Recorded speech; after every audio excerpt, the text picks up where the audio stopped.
I was thrilled to be asked to present this award to Bruce Beresford.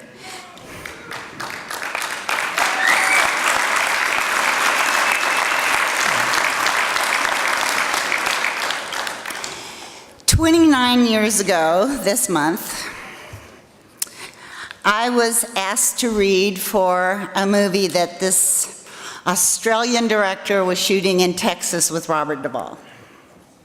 6 weeks later, this Australian director, who didn't quite understand that no one in America wanted him to find his leading lady in Dallas, managed to give me the role. He fought everybody for me to have this role. And my life was changed. Completely, utterly, devastatingly, joyfully changed forever.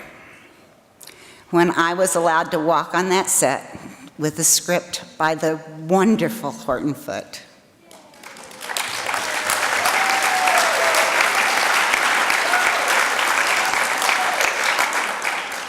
With Robert Duvall, who taught me and anybody else what it means to be an actor,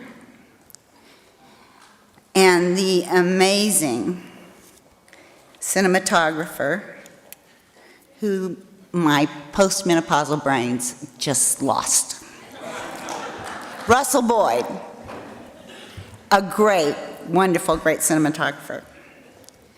We would work on this incredible film and go to lunch and say, you know, this is pretty good, isn't it? And we'd say, yeah, it's good. You think anybody will ever see it?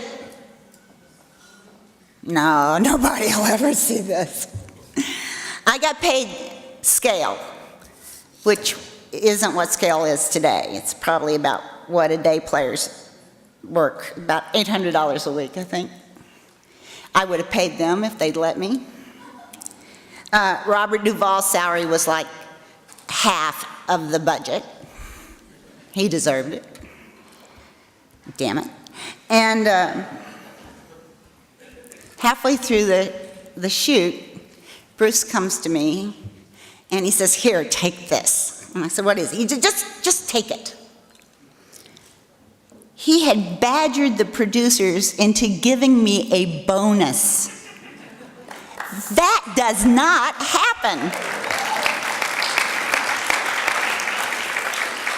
We finished this remarkable film and began the 14-month wait before anyone saw it.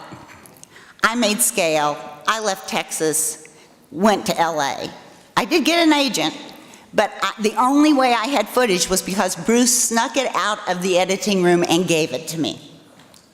And I took that footage around town saying, hi, I'm just here from Texas. I have this little film with Robert Duvall. Maybe you might like to see it. He called me about 10 months into the wait and he said, how are you doing? And I said, I'm doing okay. He said, really, you know, because your salary was so low and you've moved to moved out to California. I said, well, I'm thinking about getting a temp job. You know, I type really fast. And he said, no, don't do that. That'll break your spirit. He says, I'm sending you money. I said, no, don't do that. He goes, no, I'm going to send you money, and I'm sending you this money because David Story, a wonderful writer in London, once gave Bruce some money when he was struggling. And David Story said to him, don't pay me back. Pass it on to another artist when they need it, and they should pass it on to another artist.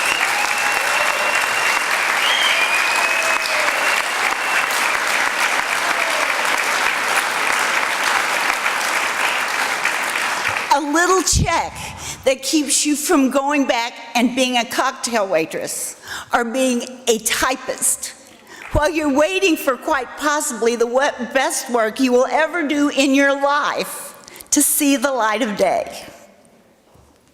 That's a maverick.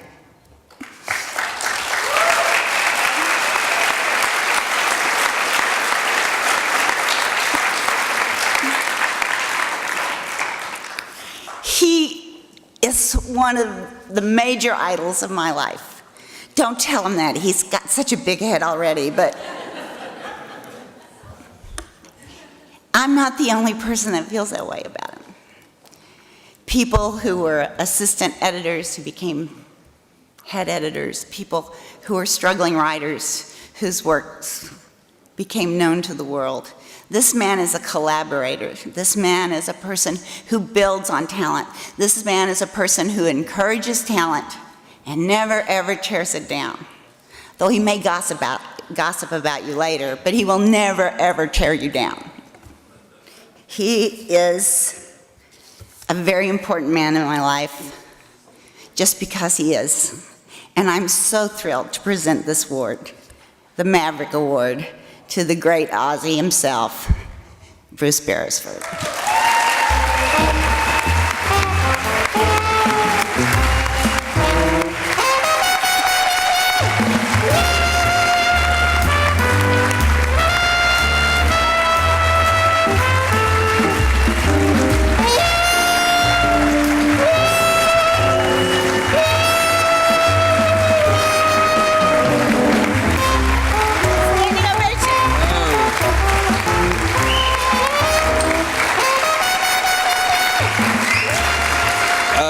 Thanks, everybody. I'm rather overwhelmed to get this award, as you can probably tell. Tess, I never knew you felt that way. Thank you so much. No, but you paid me a lot of money to say that. The money story was actually true, yes. Yeah. Tess was a remarkable talent. We worked again after Tender Mercies. Tess had an Academy Award nomination for Crimes of the Heart.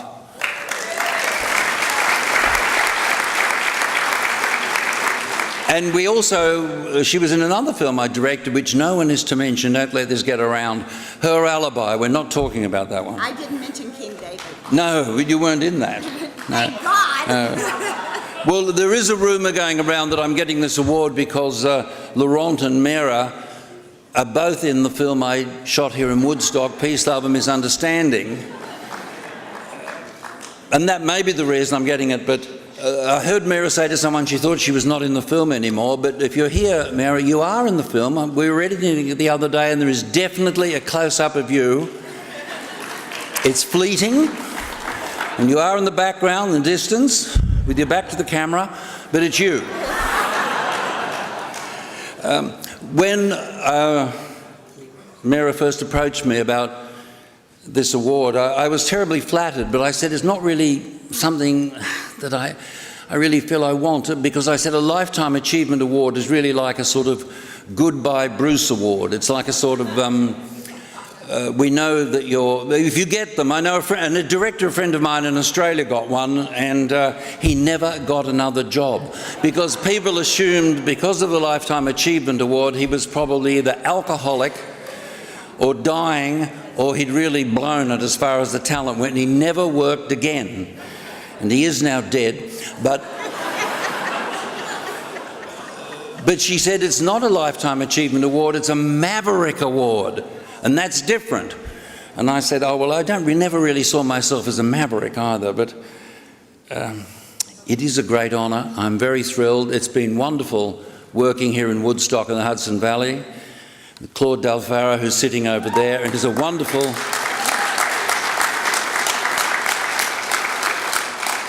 is a great producer that it's an honour to work for. It's been a thrill here, and I hope we've made a movie that's going to entertain all of you.